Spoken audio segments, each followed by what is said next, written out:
So I don't know if I'm actually the only person in the world that this happens to, but for whatever reason, flexible filaments are like my bane of existence. Nothing I do seems to make flawless prints. I can print things flexible, you know, I can make prints turn out, but it's always a struggle.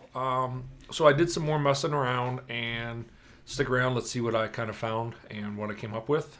I'm Ron, and this is my place.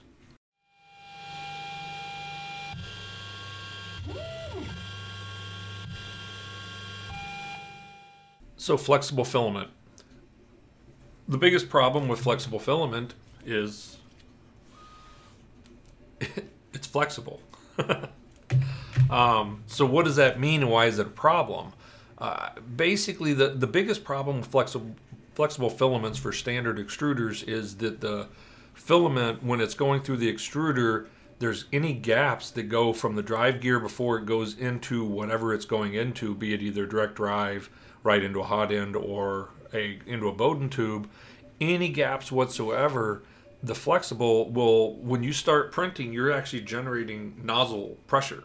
So it's actually going into the nozzle, and if you're either not hot enough, if you're trying to feed too fast the filament into it too fast, it creates pressure. And the more pressure you have, then all of a sudden you'll get the filament will, as it's going through, the filament suddenly will pop out of a hole, and then next thing you know, it just is all streaming out and nothing is going through the hot end anymore. It's just all blowing out the side. So that's one of the biggest problems that you end up having. The other piece that can occur is, for whatever reason, which is really the problem that I tend to have, is it jams. It gets bound up, things aren't quite right, and then it just stops feeding, and then the drive gear will actually run through the filament, and it just sits there and does nothing. So you get massively under extruded prints. So what that means is, this was one test print that I did on the Mark III. And the Mark III has been known to be able to do, this is pretty flexible filament. This is YoYi, or I don't even know how to say it. It's YoYi filament. It was relatively cheap on Amazon. I just wanted to try something else other than Maker Geek. And I printed it, and as you'll see, it started printing fine, but then when you see, when it gets, it was printing down this direction, and it just stopped extruding well. It just started, it's like it jammed up. And I think the filament, as it was trying to go into the extruder, just kind of got into a knot. Yeah. So I don't know what really is up with that. I did, once I got everything going again, this was printed on the CR-10 with the BondTech BMG. And I got it to print nice. Ironically, it printed nice. It has a really good, cool finish and look to it. This is like a translucent, it's this filament right here. It's got a really cool look to it, but it's so floppy it won't fit on my phone. So then I ended up having to go into another filament, and this is a hard PLA, and I did a glow in the dark just because. And even that, it was weird. I had one little spot that it seemed like it was under extruding a bit as on the first layer. I'm not really sure why. It was kind of weird. At some point I'll probably reprint it, but these things don't tend to last me that well anyway. So really what ended up happening on the Mark III, the BondTech extruder and the BondTech gears really have a gap that go to a PTFE tube before that feeds down into the E3V6 type hot end. There's a small gap on mine that's relatively flared, and I think it's actually slightly damaged. I need to pop it out and replace it, I believe, from a multiple kind of weird jams where it tried to put like filament into filament. But anyway, so that little gap, as soon as you get any kind of nozzle pressure, it just blows the flexible and semi-flexible filaments right out the side of the BondTech, out of the extruder housing. So I've never really gotten a successful print out of it. I know people have, and I'm sure it's the PTFT tube just not trimmed out right. At some point I'll probably swap that out. So then I swapped over to my CR-10 again and printed another one. I did my last case. I think I threw it away because it kind of fell apart. And that's where I ended up getting this one kind of finished out. And it turned out pretty good. I mean, it's got some layer adhesion problems though, which is kind of weird.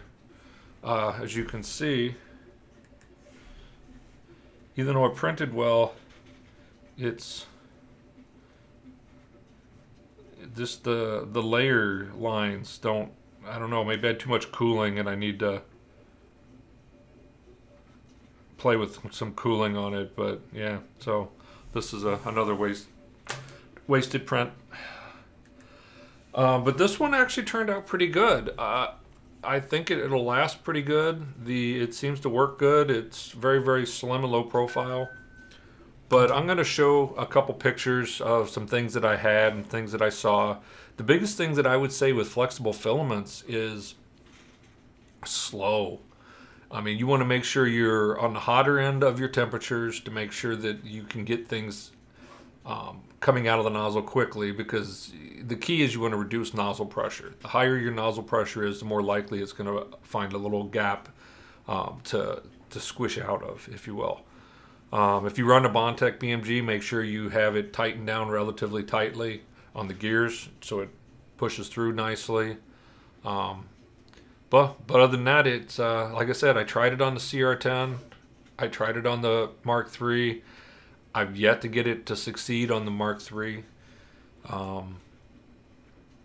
I don't know. I just think there's too many gaps. I may at some point go in and really trim out the PTFE tube to make it a little bit better, but it just doesn't do well for me. And I know a lot of people do. I'm not saying the Mark III can't print it. I'm just saying I can't. It doesn't work for me. So I'll stick with the CR-10 when it comes to flexibles. And at some point I'm probably going to break down and finally do that Flexion upgrade that's sitting on the shelf over there that I keep saying. But anyways, that's pretty much all I had on this video. I just wanted to talk a little bit about the flexibles and my trials and tribulations. I've got some video here that I'll show you about things that happened. You can see where the filament came out of the extruder in weird, dramatic ways. But we did get a good print out of it. Well, I shouldn't say good print. We got a print out of it. I may try printing it hotter again just to see if I can figure out the layer adhesion. Maybe kick the fan down so it stays hotter, you know, liquid longer. I don't know. It's really kind of bizarre. Anybody have good tips? Leave them down below. I'd love to hear them and see what we can do to make this stuff print better. Again, the first thing I did was, this is MakerFlex, was the stuff I've been using, a lot of MakerGeek filament. And then there's so much talk about that there was issues that different people had. I decided, well, I would go with a new filament. And then this, like I said, was a YoYi filament, and it seemed to print really well. I really like the look of it. It's got a cool look. Printed at 210. So we'll see. I'll put some links down below so you can take a look, see what I'm seeing. If you want to support the channel at all, I do have different kind of affiliate links down below for Amazon. Either click to buy whatever's linked there, or even if you just enter there from that link, it really helps the channel out. If you like what you see here, make sure you subscribe, like what you like. If you don't like it, feel free, hit the dislike, but let me know why so I can try and modify accordingly. If you want to buy me a coffee, that seems to be the thing now, so that's got a link down below as well. I do plug TubeBuddy a little bit. There are links for that as well down below. TubeBuddy is really cool if you're running a channel. It really makes life a lot easier. There's a ton of videos out there. I'm not going to waste your time on it, but it's just really, really cool. There's links for that down below as well. Again, thanks for your time. Enjoy and print everything you can.